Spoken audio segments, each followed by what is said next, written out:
ये क्या होता है न्यूज़पेपर एडवर्टीजमेंट, ये निकलवाना होगा इंग्लिश न्यूज़पेपर में और वन हिंदी या फिर रीजनल लैंग्वेज न्यूज़पेपर में जहाँ पे कंपनी का रजिस्टर्ड ऑफिस सिचुएटेड है। उसके बाद क्या होगा, आपको एप्लीकेशन ड्राफ्ट करनी होगी और वो एप्लीकेशन आप फाइल करोगे किसके पास, रीजनल डायरेक्टर के पास। दो तरीके से फाइल करोगे, एक तो फिजिकल फॉर्म में। फिजिकल फॉर्म में क्या करना होगा, एप्लीकेशन का प्रिंट निकालना होगा। ये सारे डॉक्यूमेंट्स जो आपका एसआर हो गया, न्यूज़पेपर एडवर्टीजमेंट हो गया। अच्छा, न्यूज़पेपर एडवर्टीजमेंट का प्रिंट कैसे निकालोगे, एप्लीकेशन बनाई, सिस्टम पे बनाई, प्रिंट निकाल लिया आपने, ठीक है ना। आपने एसआर बनाया, उसका प्रिंट निकाल लिया। आपने नोटिस बनाया, उसका प्रिंट निकाल लिया। मिनट्स का प्रिंट निकाल लिया। अभी बताओ न्यूज़पेपर एडवर्टीजमेंट का प्रिंट कैसे निकालोगे।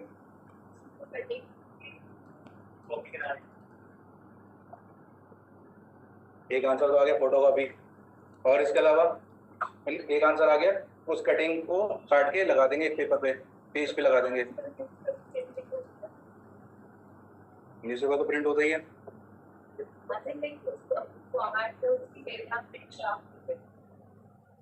एडवर्टीजमेंट में पूरे न्यूज़पेपर को कुछ भी पूरा न्यूज़पेपर प्रिंट फॉर्म में लगेगा। जैसे आप लोग पढ़ते हो दैनिक जागरण, अमर उजाला, ये सारे टाइम्स ऑफ इंडिया, आप क्या करोगे, वो पूरा न्यूज़पेपर खरीद के लगा दोगे। जितना एडवर्टीजमेंट, अब मैंने कहा कि मैंने किसी बंदे के पास जाके मैंने वो एडवर्टीजमेंट बनवा लिया और लगा दिया वहां पे, मुझे कैसे पता चलेगा कि वो पूरे न्यूज़पेपर में आया था। न्यूज़पेपर में भी छेड़खानी कर सकते हैं हम।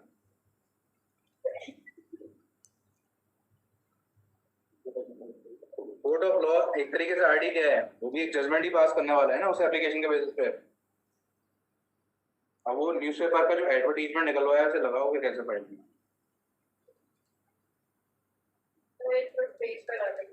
पूरा पेज, मतलब वो जो न्यूज़पेपर के अंदर जो पेज आया है वो मैंने कहा वही मैंने प्रिंट करवा लिया फिर।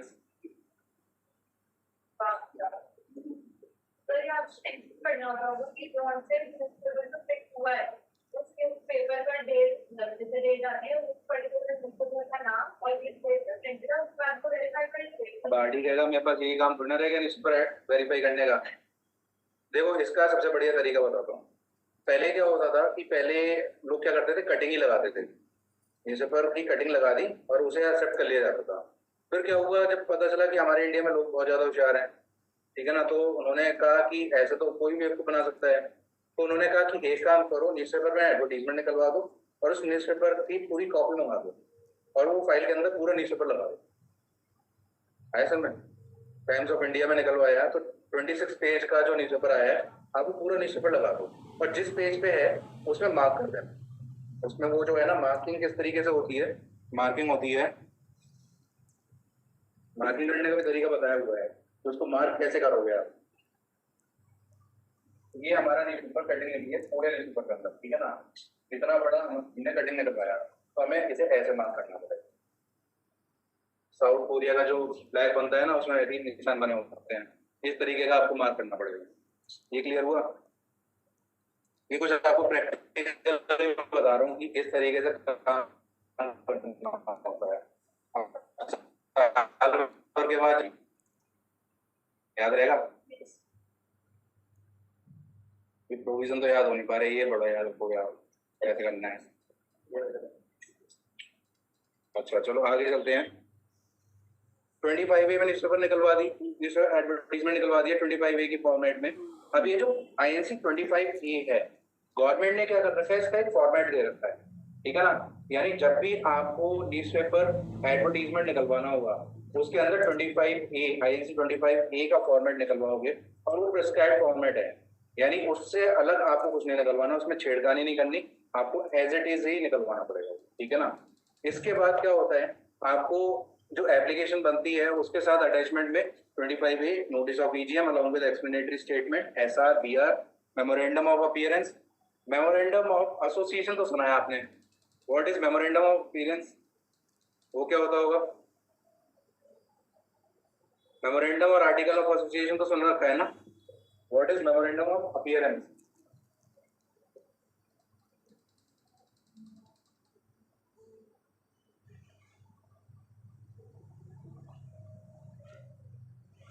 बोर्ड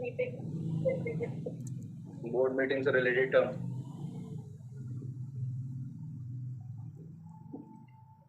देखो होता क्या है, जब भी कोई कंपनी इस तरीके के अप्रूवल्स लेते हैं, ठीक है ना, सपोज दैट कंपनी बिजनेस कर रही है या कोई भी XYZ एंटिटी बिजनेस कर रही है, उसके पास इनकम टैक्स का नोटिस आ गया। अभी हम कंपनी की बात कर रहे हैं तो कंपनी का केस लेके चलेंगे। कंपनी के पास इनकम टैक्स का नोटिस आ गया, GST का नोटिस आ गया, एक्साइज का नोटिस आ गया, A to Z किसी भी चीज का नोटिस आ गया।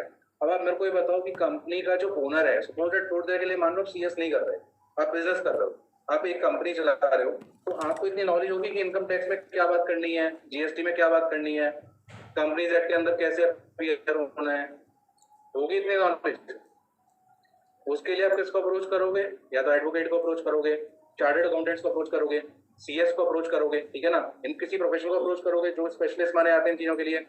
तो अब वो बंदा आपको रिप्रेजेंट करेगा, वहाँ पे RD में भी कर सकता है, ROC में भी कर सकता है, आपको रिप्रेजेंट कर सकता है NCLT में, हाई कोर्ट में, सुप्रीम कोर्ट में, जितने भी कोर्ट ऑफ लॉज होते हैं इन सब जगह पे, ट्रिब्यूनल्स में एक तरीके से रिप्रेजेंट कर सकता है। लेकिन रिप्रेजेंट करने के लिए कोई ऑथेंटिक डॉक्यूमेंट होना चाहिए ना। मैं जाके कह देता हूँ मैं इनका रिप्रेजेंटेटिव आ गया, अब जो भी डिपार्टमेंट होगा मेरे से तो मांगेगा ना कि अटॉर्नी दिखा दो, अटॉर्नी तो बनती है। आपका नाम क्या है? शिव। आपका नाम क्या है? शिव के नाम पे कोई प्रॉपर्टी है, शिव चलेगा नहीं हो काम से, और उन्हें आने में अब लगेगा 1 साल। इस बीच में क्या होता है कि शिव को अपनी एक प्रॉपर्टी बेचनी है अर्जेंट बेसिस पे, ठीक है ना। अब राहुल उनके फ्रेंड है, अब इन्होंने राहुल से बोला कि एक काम करो यार, मेरे बिहार पे प्रॉपर्टी बेच दो। तो राहुल के पास क्या ऐसा डॉक्यूमेंट होना चाहिए कि जो वो रिप्रेजेंट कर ले शिव को डिफरेंट डिफरेंट जगह पे।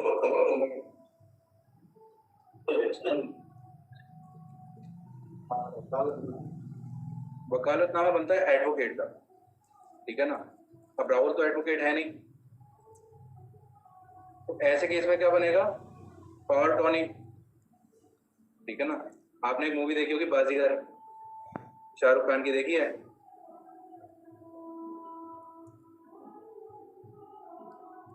देखना एक बार, ठीक है ना, उसमें यही दिखाया गया है। पावर टॉनी तो सुना होगा ना, किसी मूवी वगैरह में देखी होगी। तो पावर टॉनी का मतलब क्या होता है कि पावर टॉनी, मैंने एक काम को करने की पावर किसी और को दे दी, यानी वो पर्सन मेरे को रिप्रेजेंट कर सकता है। तो ऐसे में क्या होता है कि जो पावर टॉनी दी जाती है उसका यूज करते हुए राहुल क्या करेंगे, शिव की कैपेसिटी में एक्ट करते हुए उस प्रॉपर्टी को बेच देंगे। ऐसी क्या हो रहा है कि कंपनी के पास नोटिस आ गया, एक कंपनी को कोई लीगल वर्क कराना है, तो उस लीगल वर्क को कराने के लिए एक प्रोफेशनल की रिक्वायरमेंट पड़ेगी। अब वो जो प्रोफेशनल कंपनी को रिप्रेजेंट करेगा उसके नाम का क्या बनता है, या तो बनेगा पावर टॉनी या बनेगा वकालतनामा अगर वो एडवोकेट है तो, तीसरा क्या बन सकता है, मेमोरेंडम ऑफ अपीयरेंस अगर वो CACS है, ठीक है ना। अगर आप अपीयर हो रहे हो तो आपको क्या बनवाना पड़ेगा अपने नाम पर, मेमोरेंडम ऑफ अपीयरेंस, ठीक है ना। तो मेमोरेंडम ऑफ अपीयरेंस क्या होगा, वो ये बोलेगा कि आप एक प्रोफेशनल हो और आप इस कंपनी को रिप्रेजेंट कर रहे हो कहाँ पे, RD में, ठीक है ना। तो यहाँ पे इस तरीके से ये डॉक्यूमेंट बनाया जाता है। एफिडेविट वेरीफाइंग एप्लीकेशन बनता है, यानी जो आप एप्लीकेशन लगा रहे हो उसमें जो इन्फॉर्मेशन आपने डाली है वो सही है, उस बात का एफिडेविट आप दे दो। ये सारी चीजें लगा के आप क्या करोगे, फाइल कर दोगे। RD उस एप्लीकेशन को स्टडी करने के बाद, उसे गो थ्रू करने के बाद क्या करेगा, ऑर्डर पास कर देगा कि ठीक है हम आपकी कंपनी को पब्लिक से प्राइवेट में कन्वर्ट कर रहे हैं, ठीक है ना। ये करने के बाद क्या होगा, जब आपने ये काम कर दिया हमारे पास ऑर्डर आ जाएगा उसका कन्वर्जन का, और ऑर्डर आने के बाद आप उसको क्या करोगे, INC 28 के अंदर फाइल कर दोगे। INC 28 फॉर्म को आपको हमेशा ध्यान में रखना है कि जो INC 28 फॉर्म होता है वो किस लिए होता है, NCLT कोई ऑर्डर पास कर रहा है तो आप उसे फाइल करोगे। RD अगर कोई ऑर्डर पास कर रहा है तो उसको आपको कहाँ करना पड़ेगा, फाइल ROC के पास बताना पड़ेगा कि इस पर्टिकुलर केस में ये ऑर्डर पास हुआ था, तो ROC के पास इस फॉर्म में आप ऑर्डर पर एक तरीके से फाइल करोगे, और लास्ट में आपको फॉर्म फाइल करना होगा INC 27। किस लिए फाइल कर रहे हैं, conversion of public into private, जो फाइनल फॉर्म होता है वो आपका सबसे लास्ट में रहेगा। ये क्लियर हो गया?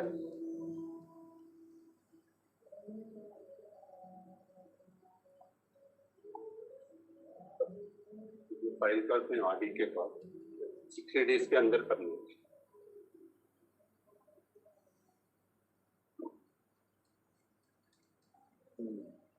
इस वन है कि board resolution not earlier than 30 days। ये 60 days तक तो फिर तो नहीं हो पाएगी। नहीं साल का जो पीरियड है। copy of board resolution dated not earlier than 30 days authorizing to file application for such conversion।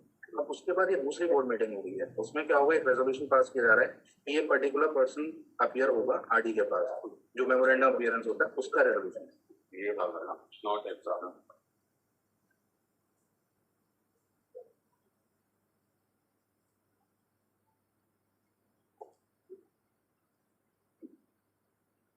ये क्लियर हो गया?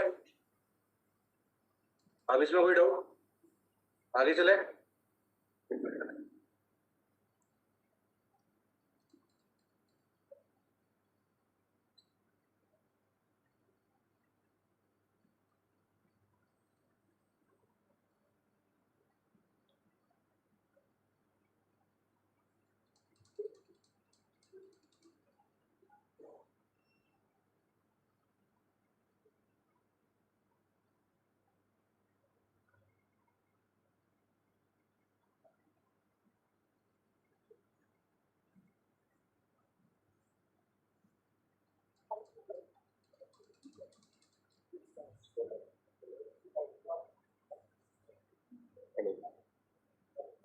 हेलो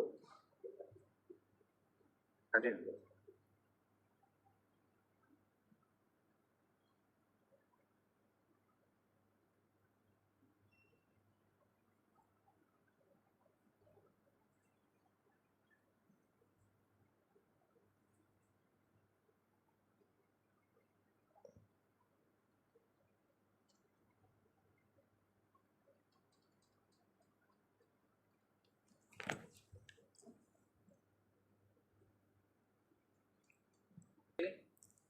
स्टार्टअप्स के नोट दे दूं बना के, और इसके अलावा एमएसएमई।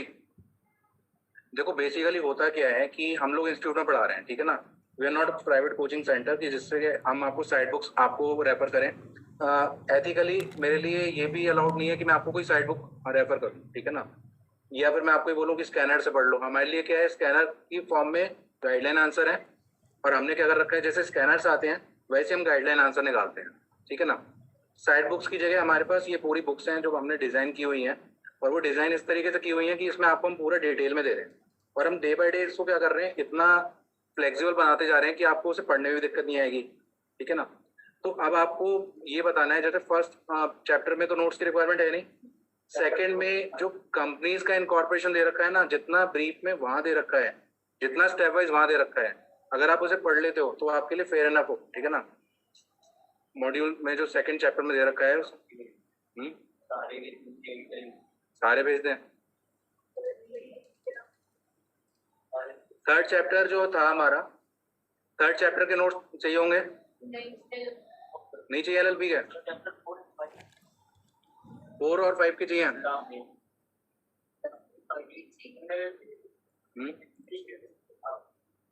चलो ठीक है ना, इस तरीके से।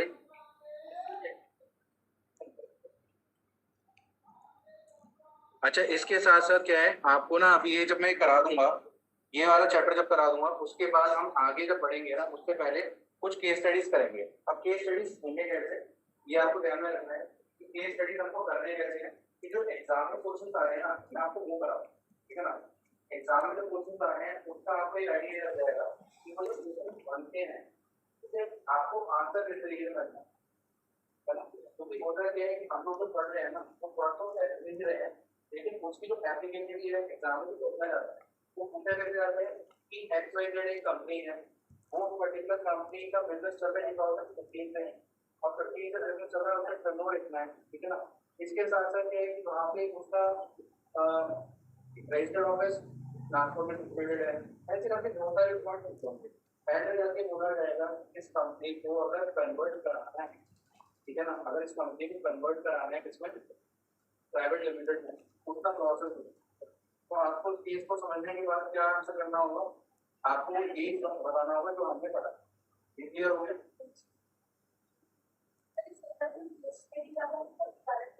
इसमें मान के चलना कि 95% केस करेगा, स्टेट क्वेश्चन नहीं आते, ठीक है ना।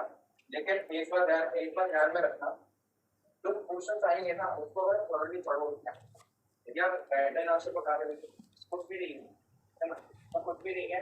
कल को क्या होगा, जब आप प्रैक्टिस करोगे जॉब करोगे, केस स्टडी की तो आती है, हमारी ये कंपनी है, इसके लिए करना है, वैसे तो वो पूछ रहे हैं आपसे, तो आपको प्रिपेयर कर रहे हैं आगे के लिए। आपको जो हम तैयारी करा रहे हैं ना, जो इंप्रूव आपको बनाना चाह रहे हैं, वो नेक्स्ट लेवल पे प्रोफेशनल बनाना चाह रहे हैं, तो सीधे मार्केट में जाए और सोल्यूशन देना चाह रहे हैं। अभी भी देखो दफा बिगड़ ये लग तो रहा होता है, आइए तो मतलब जाता है वो बिगड़ा नहीं तो गिर क्या होता है, गया है। हम क्या पैसे लगे बिगड़ा है, तो वही तो बोल रहे होता है सीधा एक्टर चलता है। टीचर जब पढ़ाने जाता है मुझे कुछ पढ़ाता है, वो पढ़ाना स्टार्ट कर देता है। डॉक्टर जो इस तरीके से ऑपरेशन करता है, कभी आप डॉक्टर के पास गए हो, ऐसा भी नोटिस किया है कि डॉक्टर के पास जा रहे हो और डॉक्टर किसी और से कंसल्ट करके फिर आपको बता रहे हैं या बुक पढ़ के मेडिसिन लिख रहा है, ऐसे करने लग जाए तो आपको मेडिसिन दो कोई खाना पूछ करोगे। एडवोकेट के पास गए ये केस है तो दूसरा भी बोलने लगे दूसरे यार बुक पढ़ रहे हैं, तो बाहर से केस प्रिपेयर करने के लिए बुक पढ़ो, लेकिन केस पढ़ी जाओ, लेकिन ऐसा नहीं होगा कि आपके सामने बुक पढ़ रहे हैं, ऐसा होगा तो मैं आपको ही लिखवा रहा हूँ, मैं पढ़ रहा हूँ क्या, अगर मैं बुक पढ़ के फिर आपको लिखवाने लगूँ आपको भी डाउट हो जाएगा केस ये है कि नहीं, ऐसे होता है ना। तो यानी ये चीज प्रैक्टिस कर रहे हैं, तो अभी प्रैक्टिस कर रहे हैं, आगे क्या होता है 80% 90% हम अपने लिए लिखाया होता है, अगर 10% डाउट होते हैं तो यहाँ पे लिखा डाउट की हम थोड़ा सा ठीक है ये बनाएंगे। कोई डाउट हो रहा हो तो मेरे को बता देना। इसका मतलब जब पहले पब्लिक की तब तो बहुत ज़्यादा ही जब तक उसको करना है अरे आपने भी ये पूछा था, लेकिन अभी आपकी चैट ही खोल लेता हूँ, सबकी क्वेरी रिजॉल्व हो जाएंगी, ठीक है ना। ये सर जितने बुक पढ़ते हैं ना उतनी अगर आप पढ़ना स्टार्ट कर दो और अगर रोज मॉड्यूल कर रहे हो आप तो रैंक आ जाएगी, मैं गारंटी से लिखते रहता हूँ। जैसे आपसे बुक पढ़ते हैं ना, ये वर्ड टू वर्ड बुक पढ़ते हैं, और अगर आपने ये कर लिया मॉड्यूल को पढ़ लिया वर्ड टू वर्ड, मेरे से लिखवा के रख लो, जिसको लिखवाना है स्टैम्प पेपर जाके खरीद के लिया बाजार से, मैं लिख के दे दूंगा, उसकी रैंक पक्की है, 1 से 100 के बीच में रैंक पक्की है। गानिया रैंक किसी और तो बोध वाले कहते हैं एक, बाकी वो बोध वाले कहाँ गए, वो तुम्हारे को ज्यादा छुट्टी पे लगे क्या? हाँ दो तो जाते हुए मैंने देखा था, आज चैप्टर भी आसान वाला था तो चले गए, बाकी और मंडली का है।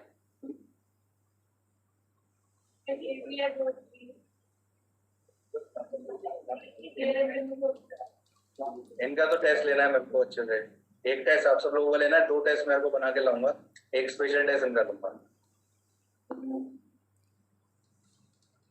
ठीक है पक्का। इनका अलग से टेस्ट इनके फ्रेंड्स नहीं आए ना, बाकी वो 2-3 लोग जो उनका भी टेस्ट लेना है।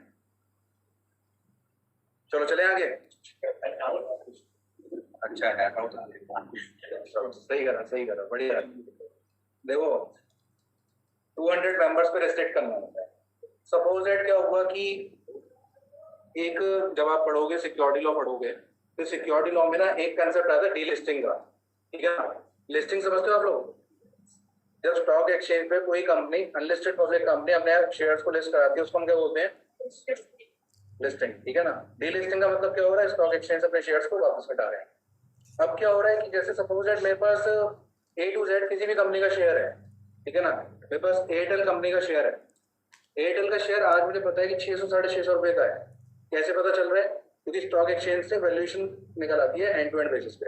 अभी मैं गूगल पे डालूंगा एयरटेल का शेयर प्राइस, मेरे को पता चल जाएगा।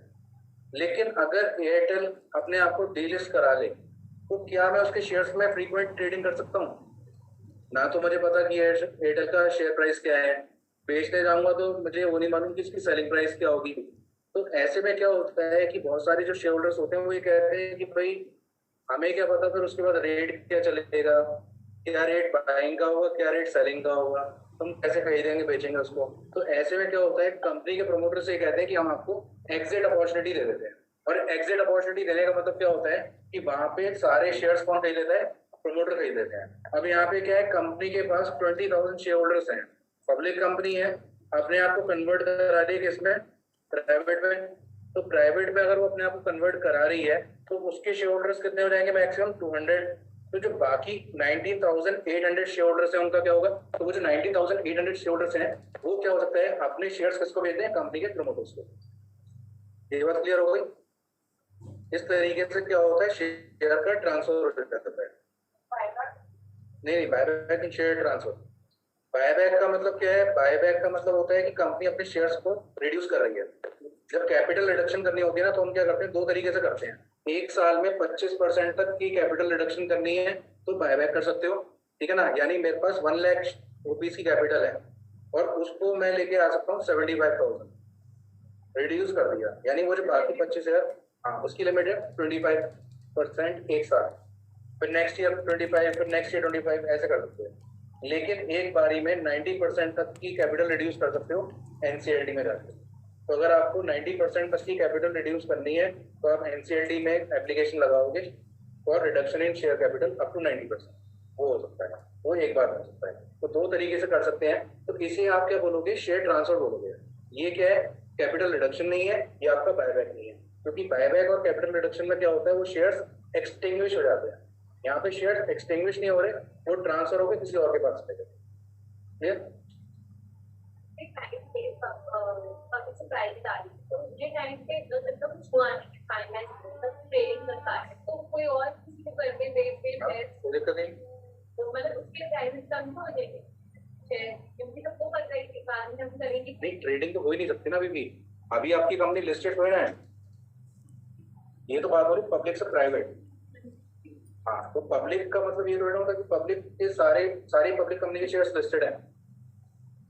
आपकी कंपनी पब्लिक है तो इसको आप ये भी लिख सकते हो अनलिस्टेड पब्लिक कंपनी, ठीक है ना। अनलिस्टेड पब्लिक कंपनी इसको आप लिख सकते हो। तो उसमें क्या है, पहले से ही स्टॉक एक्सचेंज तो लिस्ट है नहीं, तो वहां पे क्या है, अपने शेयर्स आप ट्रांसफर कर दो, किसी को कर दो।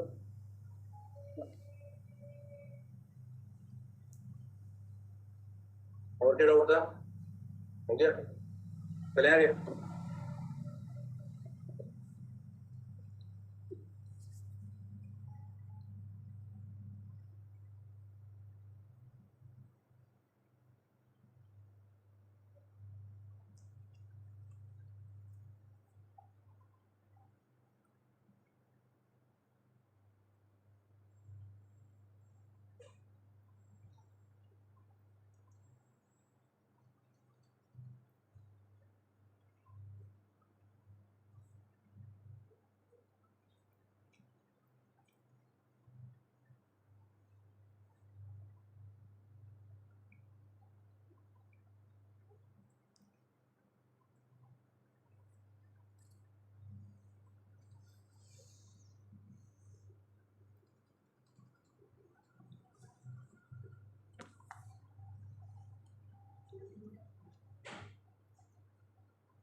अब देखो, अब नेक्स्ट आता है आपका conversion of section 8 into another kind of company.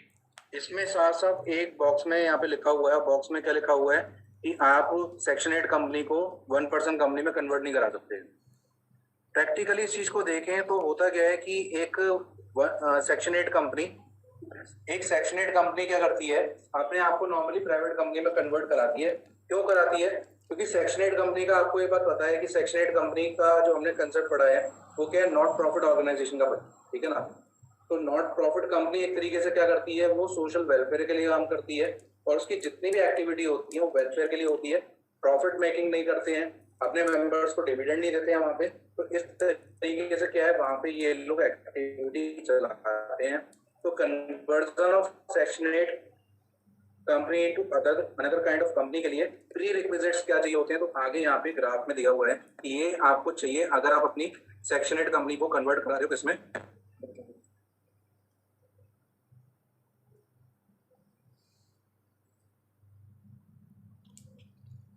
सबसे पहले क्या लिखा हुआ है ऊपर बॉक्स में,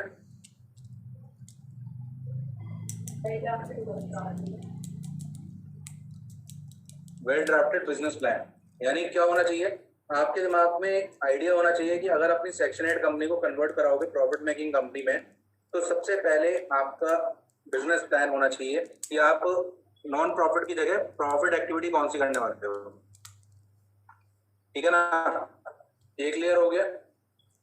उसके बाद क्या होगा कि आपको ये ध्यान में रखना होगा कि आपने जितने टाइम तक सेक्शन 8 कंपनी चलाई है उतने टाइम तक अपनी जो इनकम है उसको सोशल वेलफेयर के लिए यूज किया हो, आपने डिविडेंड नहीं दिया हो।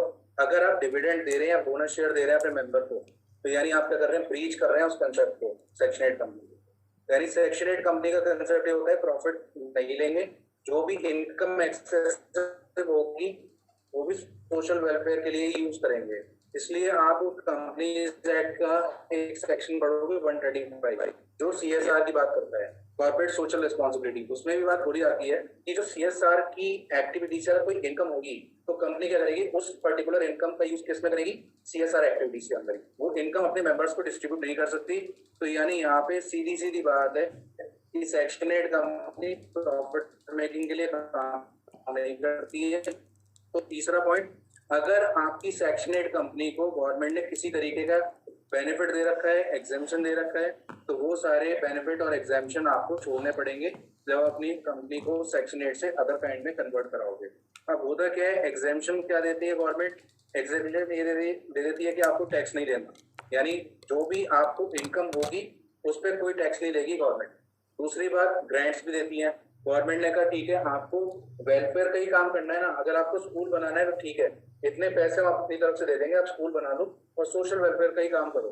तो वो गवर्नमेंट क्या करेगी, ग्रांट बंद कर देगी वहां पे। तीसरा पॉइंट, अगर आपको कोई स्पेशल स्टेटस मिला हुआ है वो स्पेशल स्टेटस भी स्क्रैप हो जाएगा जैसे ही आपकी कंपनी सेक्शन 8 का स्टेटस खत्म कर देगी। ठीक है ना। उसके बाद यहाँ पे क्या बोला जाता है कि जैसे कई बार क्या होता है, किसी भी हॉस्पिटल को बनाया जाता है, सेक्शन 8 कंपनी अगर कोई हॉस्पिटल बना रही है तो वहां पे क्या होगा कि जो आपका ट्रीटमेंट होगा कम रेट पे होगा, सब्सिडाइज रेट पे होगा। तो गवर्नमेंट ने कहा ठीक है, हॉस्पिटल बनाने के लिए हम आपको क्या करते हैं, इतने एरिया ऑफ लैंड जो है ना वो हम आपको लीज पे दे देते हैं। तो वो जो लीज पे दिया हुआ लैंड है वो भी आपको सरेंडर करना पड़ेगा। और इसमें एक खास बात और आती है कि मैंने आपको बताया था सेक्शन 8 कंपनी जब बनती है तो उसमें एक काम और होता है, क्या बताया था, लाइसेंस। ठीक है ना। तो वो जो लाइसेंस मिला होता है पहले वो सरेंडर होगा, उसके बाद आपकी कंपनी का जो स्टेटस है सेक्शन 8 कंपनी का वो खत्म होकर नॉर्मल कंपनी में आप काउंट करोगे। ठीक है ना। तो ये चीज हमें यहाँ पे डिस्कस करनी है। तो ये क्लियर हो गया, यहाँ पे 4 पॉइंट्स आपको क्लियर हो गए। इसके बाद हम आगे चलते हैं। ये आपका एक ब्रीफ प्रोसेस है। ब्रीफ प्रोसेस में आपको मैं थोड़ा सा बता देता हूँ, जो मैं आपको लिखवाता जा रहा था एक एक करके ऐसे ही आपको लिखना है। इसमें आपको सबसे पहले क्या करनी होगी, बोर्ड मीटिंग कंडक्ट करनी है। ठीक है ना। उसके बाद जनरल मीटिंग कंडक्ट करनी है जिसमें आप SR पास करोगे कन्वर्जन का, MGT 14 फाइल करोगे और INC 18 फॉर्म फाइल करना होगा किसके पास, रीजनल डायरेक्टर के पास। वहां पे क्या फाइल कर रहे थे, RD1। यहाँ पे कौन सा फाइल कर रहे हैं, INC 18 RD से अप्रूवल के लिए। और लास्ट में क्या होता है, फ्रेश सर्टिफिकेट ऑफ इनकॉर्पोरेशन आ जाता है।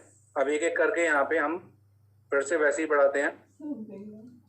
नोट्स बनाओ या इसके, या फिर बना लोगे इसके, बनवा दूं।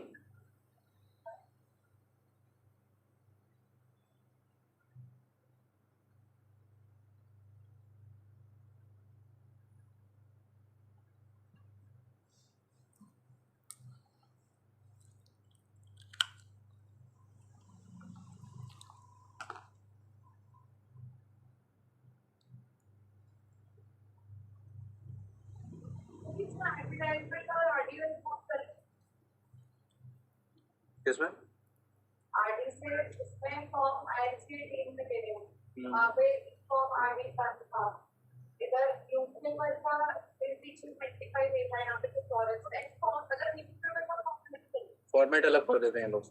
रजिस्टर्ड ऑफिस का शिफ्टिंग करोगे तो उसका फॉर्मेट अलग है, सेक्शन 8 से कन्वर्जन के में फॉर्मेट अलग है। अगर आप चैप्टर XXI कंपनीज को कन्वर्ट करना चाह रहे हैं उसका फॉर्मेट बिल्कुल अलग है, उसको हम बोलते हैं URC2। तो ऐसे करके ये 4-5 प्रिस्क्राइब फॉर्मेट है। आप लोगों ने एक चीज देखी होगी, जब आप देखते होगे कि अभी जून खत्म हुआ था तो जून के बाद ना न्यूज़पेपर में बहुत सारी कंपनीज की बैलेंस शीट आ रही थी। देखी थी आप लोगों ने? वो क्या होता है कि कंपनी क्या करती है, क्वार्टरली रिजल्ट्स पब्लिश करते हैं अपने, तो उसका भी एक फॉर्मेट दे रखा होता है कि ऐसे पब्लिश करना है, इतने कॉलम्स बनाने हैं, ये पर्टिकुलर हेड्स होंगे, उसमें इनकम और एक्सपेंडिचर को शो करना होगा। तो ये सारी चीजें क्या होती है, प्रिस्क्राइब्ड फॉर्मेट होती हैं, आपको उसी में निकालना होता है।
एक सेकंड दो।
सही चल रही ट्रांसलेशन?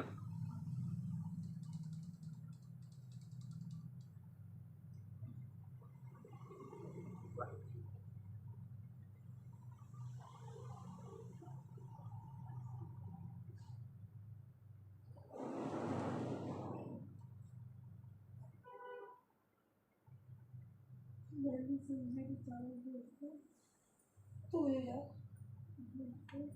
कैसे सूखे हैं, देखो नहीं सूखे।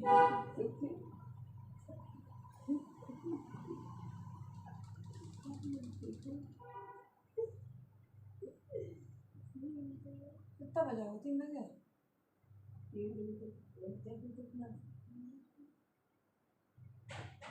क्या सोने नहीं देती है ना, मैं तबीयत ठीक थी ना, नहीं आती मुझे इतना कहाँ सोती थी मैं। 10 बार लगाया मुझे भी पता है कैसे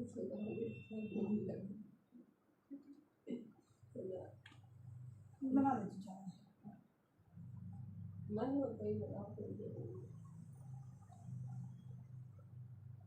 जुकाम है ना, सूखा पराठा खाया पराठा ठंडा हो गया तुमने इतना गुस्सा में तो रुलाई आ गई खाना खाना देख के।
मैंने इसके आगे ना इफ एनी लिख दिया है। इफ एनी इसलिए लिखा है कि जरूरी नहीं होता हर एक कंपनी को अडॉप्ट करना पड़े, वो पहले से कर चुके होते हैं, तो इसलिए यहाँ पे वाला पॉइंट मैंने मेंशन किया है।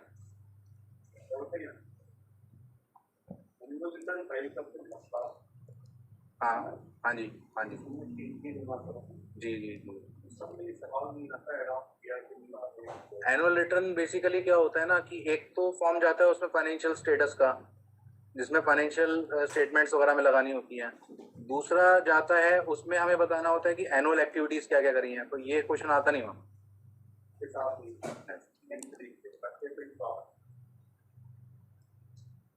ये क्या होती है, इवेंट बेस्ड एक्टिविटीज होती हैं और वो एनुअल एक्टिविटीज होती हैं।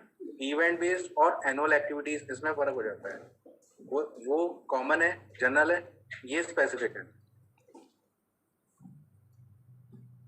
यहाँ तक क्लियर हो गया?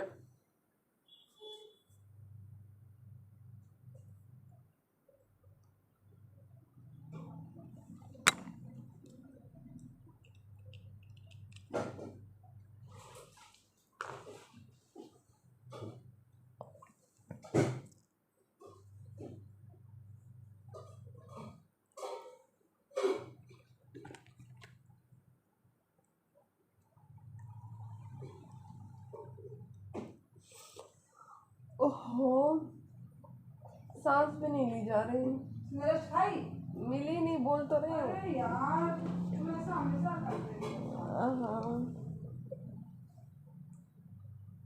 ओहो,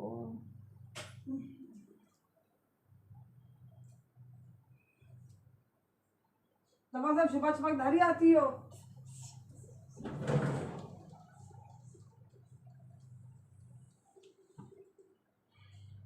मैं आती हूँ।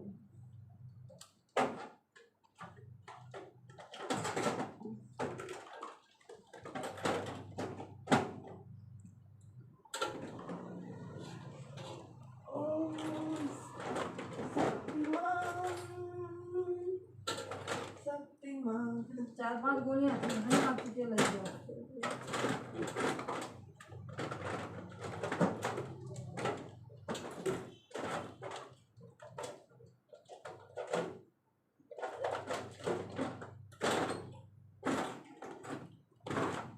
तो सब उसके निकला मिलते जाओगे।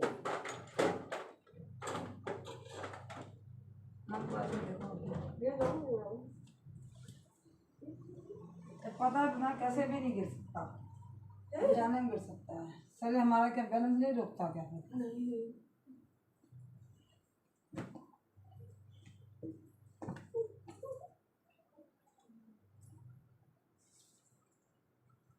होता है पर मेरे को तो मेरी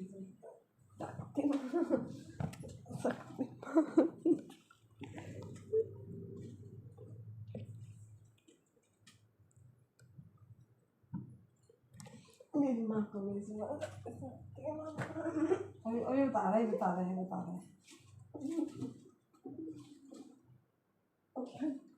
क्या उठी ढूंढने में देखो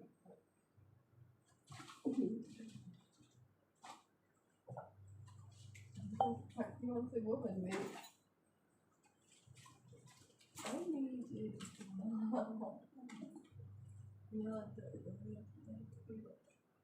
अरे कोई चीज घर में होगी तो दूंगी ना, बेटा नहीं रहती।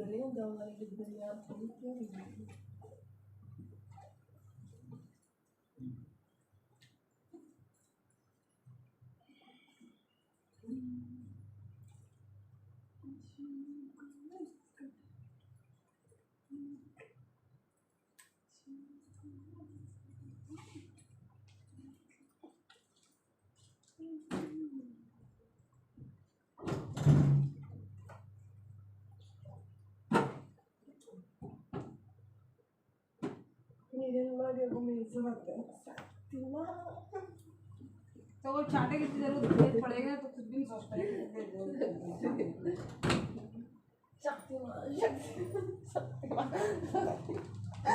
थोड़ी देर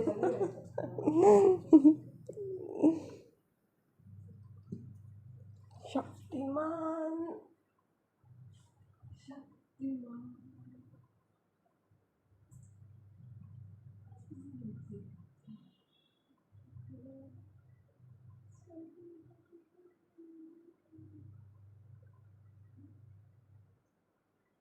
सर आपका माइक से होता है।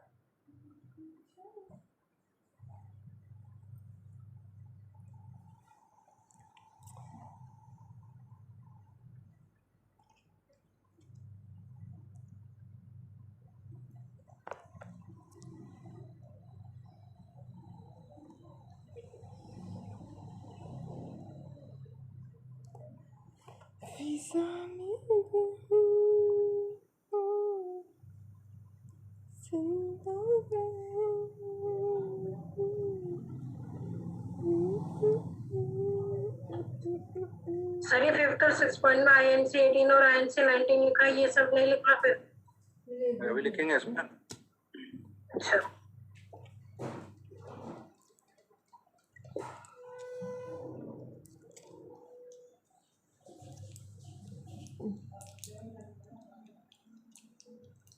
मम्मी आपको मेरी जरूरत हो तो बताना। नहीं है।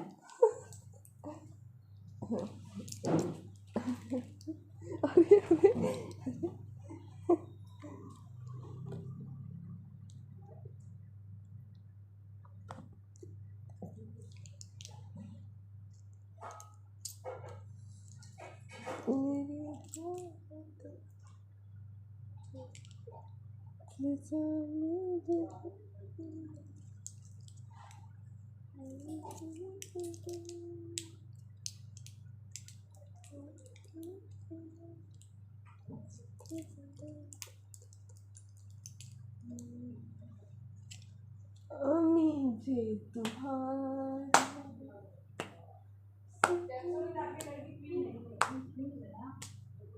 मैं आ रही हूँ।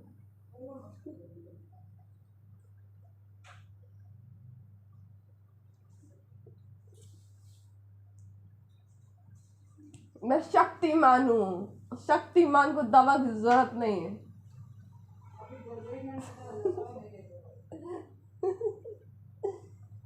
मुझे खाने की, मुझे किसी चीज की नहीं जरूरत, मेरे अंदर से ऊर्जा आती है।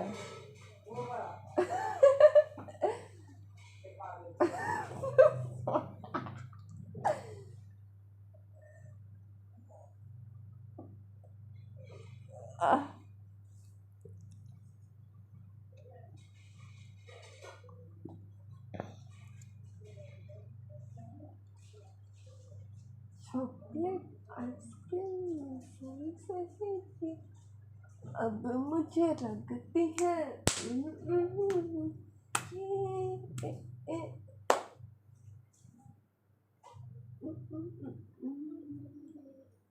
लाली लालू लाली लालू।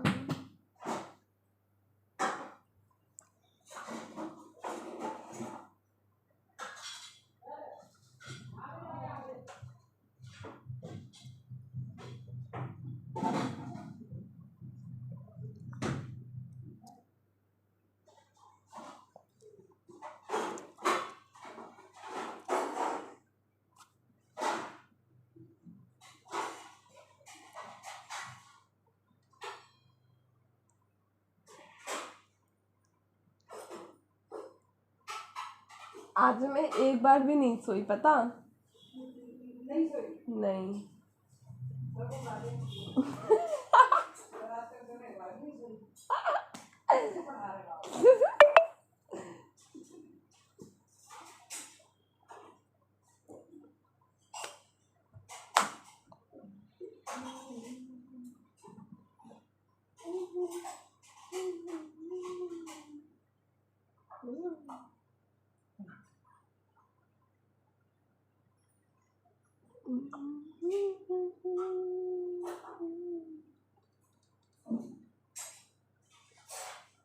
सर एप्लीकेशन है, सिर्फ खाली एप्लीकेशन 7.2 एप्लीकेशन है।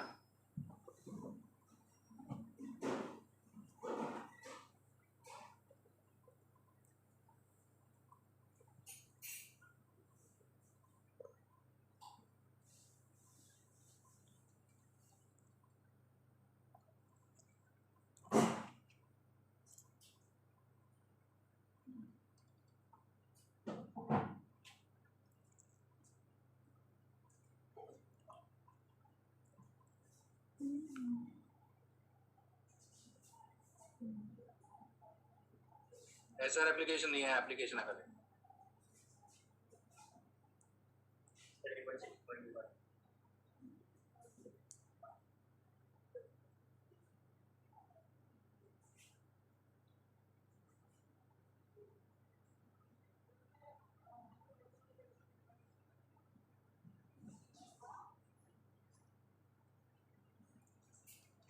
सिक्स पॉइंट आपको रह गया।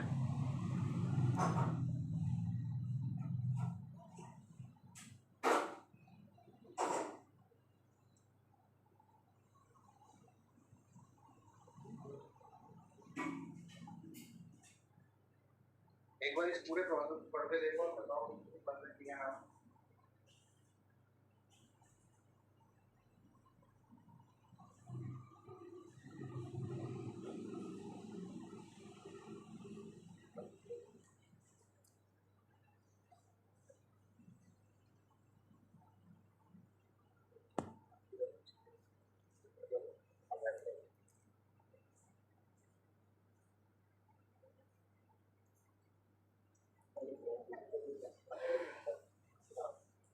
मटर है, मटर हाँ, आलू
Excuse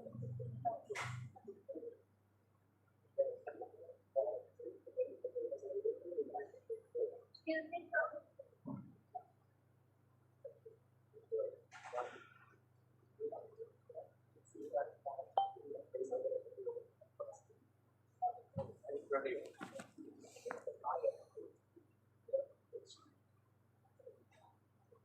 मॉडल तेरे में पूरा था 28 है तो